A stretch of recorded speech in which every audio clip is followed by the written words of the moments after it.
Hey, you, get out of there. Get out.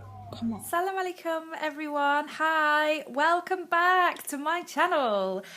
Sorry it's been such a long time since I made a video, but this little thing here happened. Say hello. Welcome to the world, Fatima. Oh, are you smiling at the camera? Oh, hello. Oh. So I'm here to give you my birth story. So my waters broke about 7 a.m. on Sunday morning, and I kind of expected it to be a massive gush of water, and it really wasn't. It kind of trickled out. So I called the labour and delivery ward, and they advised me to come straight in and be checked. And they confirmed that my waters had broken, but at this stage I wasn't having any contractions at all. I had 24 hours to get to go into labour, to see if I would go into labour naturally. There's kind of a risk involved with when your waters break and you don't go into labour, because the longer that your baby is not in the fluid, the more risk there is of infection for both myself and the baby. That my particular hospital had a protocol of 24 hours that they let you kind of go home and see what happens, and then they ask you to come in and be induced. Now, I have a real problem with induction, and it's something that all throughout my pregnancy I was absolutely determined to avoid. I really just knew that it would kind of throw my whole birth plan and everything that I wanted out of the window. I kind of did everything that I could that day to get myself into labour. So the next morning arrived, 7 a.m, and I called the hospital. They were incredibly rude with me on the phone. I think it was the end of a very long night for them, and they actually asked me to call back an hour later. In the meantime, I actually started to have contractions, and they were quite kind of consistent and regular. And I thought I'd be a little bit cheeky and just not call the hospital back. I kind of wanted to just give myself a little bit of time and see how long it would take for things to kind of hot up a little. So I waited, actually it got to about 11 o'clock and the hospital called me, and they were like, "Where are you and why have you not called us?" So off we go to the hospital. So 12 o'clock in the afternoon, on the second day, they hook me up to a monitor and kind of check out, you know, my heart rate, baby's heart rate, blood pressure, all that jazz. And then they wheeled the midwife, senior midwife in, and the doctors, and gave me the big speech about how I should be. This was my worst nightmare. I didn't want this at all. I was kind of weighing up the options. They put a lot of pressure on me, and they were really, really trying to push me to be induced. And the surgeon was incredibly patronising, incredibly rude, could not in any way, shape or form understand why a woman might be challenging his medical opinion. And the reason that I have such a big thing against being induced is because it's so unnatural, and it's having, you know, fake chemicals put into your body. And it just always inevitably leads to so many complications. You know, it makes the contractions a lot stronger, a lot more painful, a lot closer together. It means that the baby's got less time to recover in between contractions. It often puts the baby under stress. You're much more likely to request an epidural because the pain is so much more intense, which then slows the labour down, which then leads to the likelihood of instrumental kind of intervention, and can often result in a C-section and possible further kind of complications afterwards. But needless to say, I stuck to my guns, and I refused the induction, and I said that I was going to go home, and I just wanted the rest of the day to just see what was going to happen with these contractions and see whether things were going to just unfold naturally. The surgeon agreed for me to go home, but under strict conditions that I returned to hospital at 8 o'clock that night, and if my labour had not advanced enough, that I had to be induced. Well, had to be. I didn't have to agree to it, but they were kind of like really recommending it by this point. Under the advice of the midwife, I then entered into the phase that I like to call the acupuncture happy hour. I went to have an acupuncture treatment in a local practice because this is renowned for helping to naturally induce labour. So they find the particular acupressure points on your body that help release the oxytocin, which is the hormone that you need to start the contractions or speed up the contractions. And honestly, when I had this treatment, it had really dramatic effects on the process and on the labour.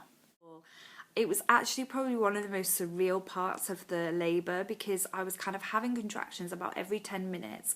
I was sitting in this really calm, collective, kind of lovely space with this really nice lady, chatting away, telling her about my life. She was telling me about her life. I've got these needles kind of stuck in all these different acupressure points, and every few minutes I'm stopping to have a contraction and then continuing again. My mum was sitting in the corner of the room doing her knitting. Like, it was just bizarre, the whole thing.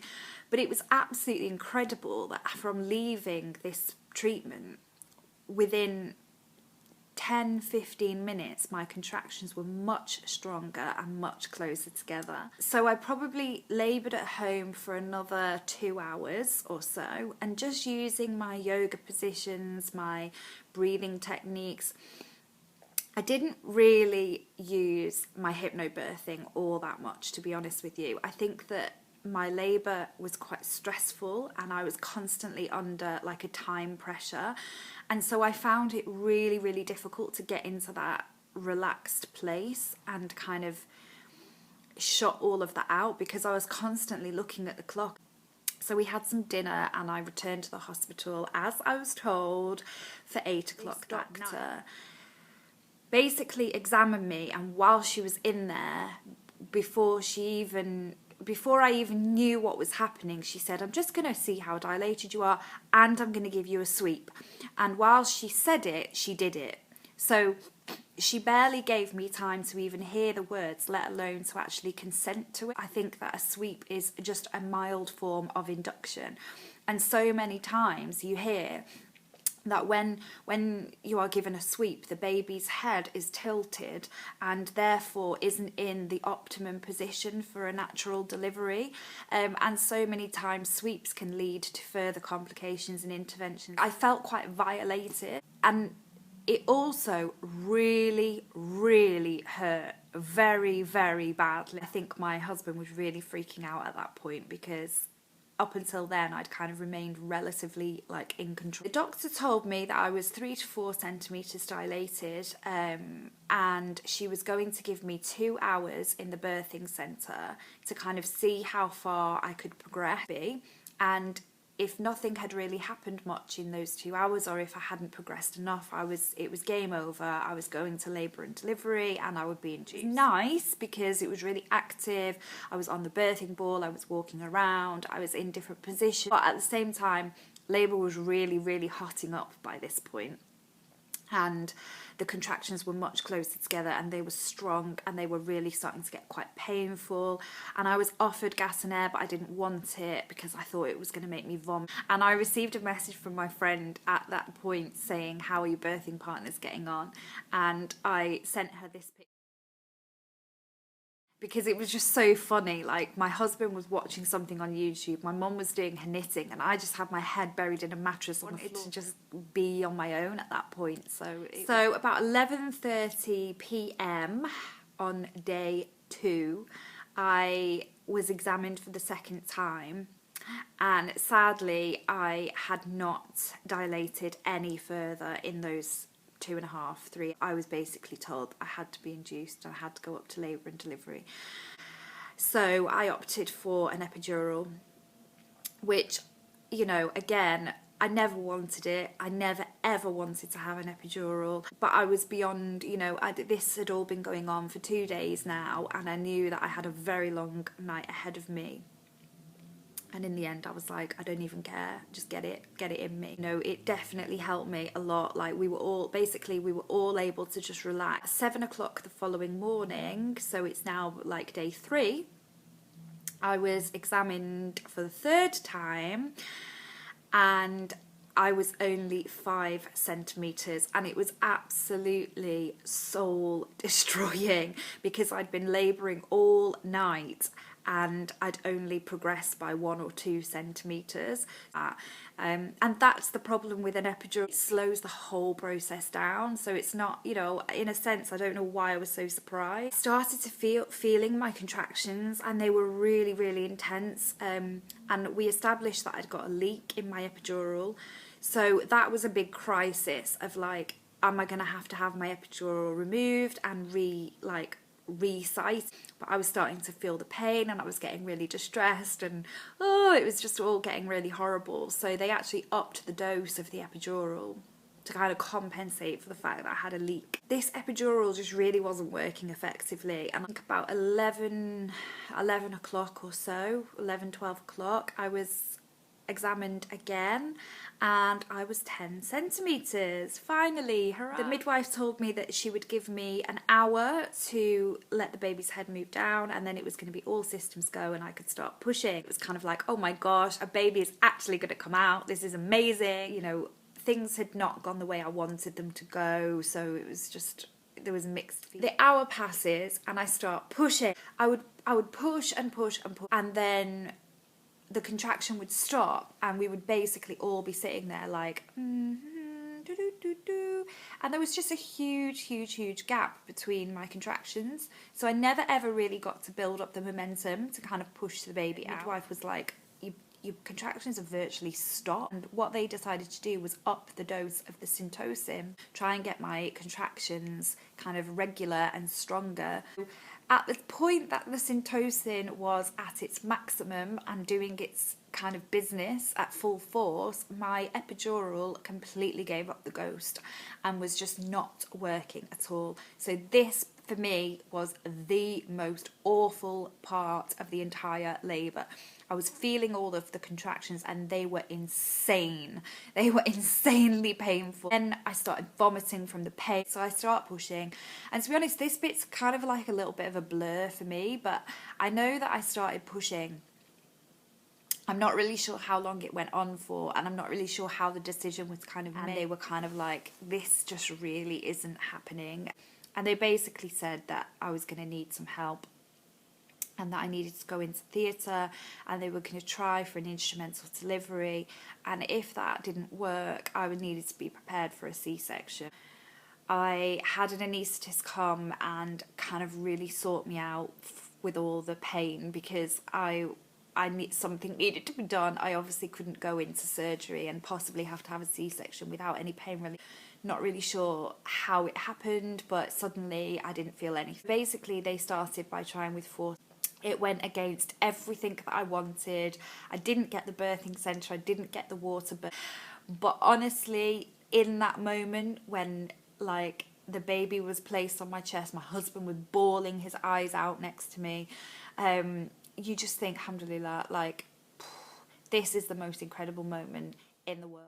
You know, for ages, I was just sitting there with my hubby, and we were just staring at this beautiful, beautiful little girl, and just thinking, wow, you know, this is what the last 9 months has all been building up to, and she's finally here, and it's just perfect. It's just perfect in every single way. And we were trying to work out whose eyes she had, whose nose she had.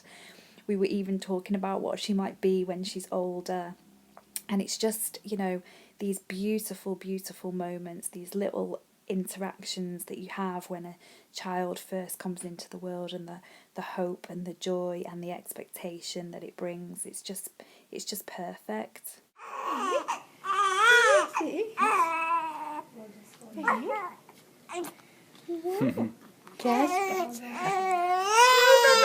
No, we don't want great. Like, we had to be monitored for 24 hours because of my waters breaking. So. Wow. Yeah. Oh, that's a good reflex too. I'm really sorry that it has taken me so long to record and post this video. It's one of those things where I've just been immersed in life as a mummy, and you know, Fatima has just taken over my world. But thank you all for joining me on this journey, and for all the comments and posts that you've made throughout the pregnancy. But yeah, there'll be some more videos to come soon, inshallah. So until next time, salam alaikum. So join me for my birthing story. It's long and awaited, and